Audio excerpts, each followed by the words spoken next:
जीवे जीवे पाकिस्तान पाकिस्तान पाकिस्तान जीवे पाकिस्तान पाकिस्तान पाकिस्तान जीवे पाकिस्तान। अल्लामा ने कायदे आज़म को मुसलमानों की आज़ादी के सिलसिले में एक ख़त लिखा 1937 में। उस ख़त में आप रकम तराज हैं। फरमाते हैं अगर हिंदुस्तान के मुसलमानों का मकसद सियासियात से यानी सियासी जिद्दोजहद से महज आज़ादी और इक़्तिसादी बहबूद है, ये बात इस अमर की तरफ इशारा कर रही है कि आज ये नुक्ता नज़र के पाकिस्तान का क़याम किस मकसद के लिए हुआ। वक्तन फवक्तन ऐसे ऐलानात सुनने में और अखबारात में पढ़ने के लिए आते हैं कि पाकिस्तान का मतलब क्या, ला इलाहा इल्लल्लाह का नारा नहीं लगाया था कायदे आज़म ने। क़याम पाकिस्तान के पस मंज़र में इस्लामी सल्तनत का क़याम और इस्लामी शरीयत का निफाज नहीं था। ये महज अंग्रेज़ों के जाने के बाद गालिब हिंदू अक्सरियत की गुलामी से मुसलमानों को निजात दिलाकर उन्हें सियासी, इक़्तिसादी और समाजी तौर पर एक आज़ाद खित्ता दिलाना था।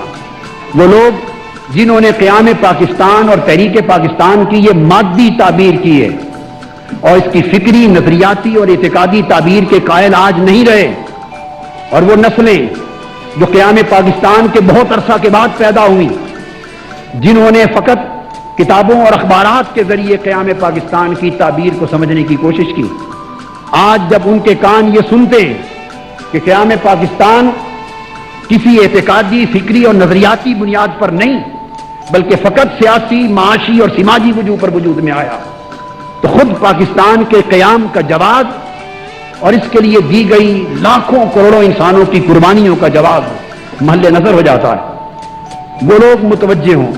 अल्लामा लिखते हैं कायदे आज़म को कि अगर मकसद फ़कत आज़ादी और इक़्तिसादी बहबूद है और हिफाजत इस्लाम इस मकसद का उनसर नहीं, जैसा कि आजकल के कौम परस्तों के रवैये से मालूम हो गया है, तो फरमाते हैं मुसलमान अपने मकसद में कभी कामयाब नहीं होंगे।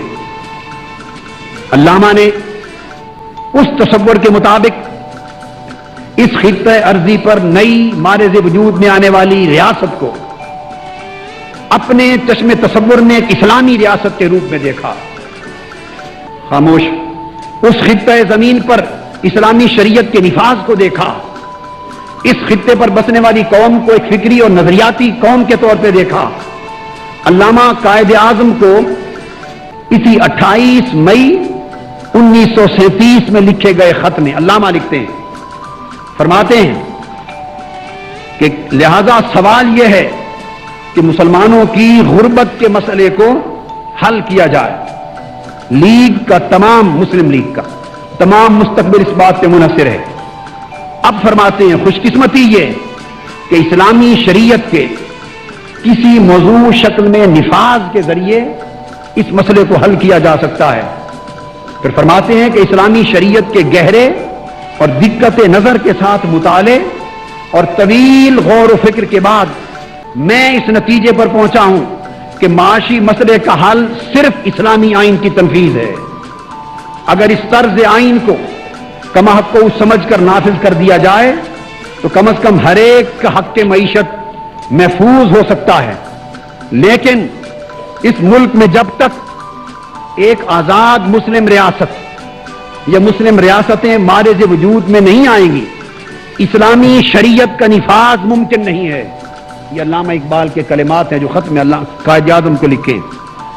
साल हाँ साल से मेरा ये अकीदा है और मैं अब भी इसी को मुसलमानों की रोटी के मसले और हिंदुस्तान के अमन व अमान का बेहतरीन हल समझता हूं कि अलग रियासत, मुसलमानों की रियासत कायम करने के बाद उसमें इस्लामी शरीयत को नाफिज किया जाए।